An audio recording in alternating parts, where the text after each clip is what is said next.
আসসালামু আলাইকুম। আশা করি আলহামদুলিল্লাহ সবাই ভালো আছেন। আমি আলহামদুলিল্লাহ অনেক ভালো আছি। তো পর্যায়ক্রমে সবসময় ভিডিওগুলো লম্বা হয়, তবে আজকে লম্বা করার কোনো ইচ্ছা নাই। আমি ড্রাইভিংয়ের পাশাপাশি আচ্ছা আচ্ছা না ঠিক আছে, ড্রাইভিংয়ের পাশাপাশি আমি ড্রাইভিং শিখাই।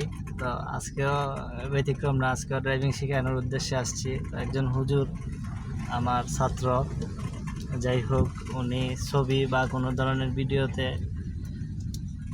সচরাচর আসে না বা আসতে চায় না, ওনাকে আমি আনতে চাচ্ছিও না। তো উনি ড্রাইভিং শিখতেছে, আমার কাছে ড্রাইভিং শেখার জন্য আসছে। আলহামদুলিল্লাহ, এরকম মানুষ পাওয়া আসলে ভাগ্যের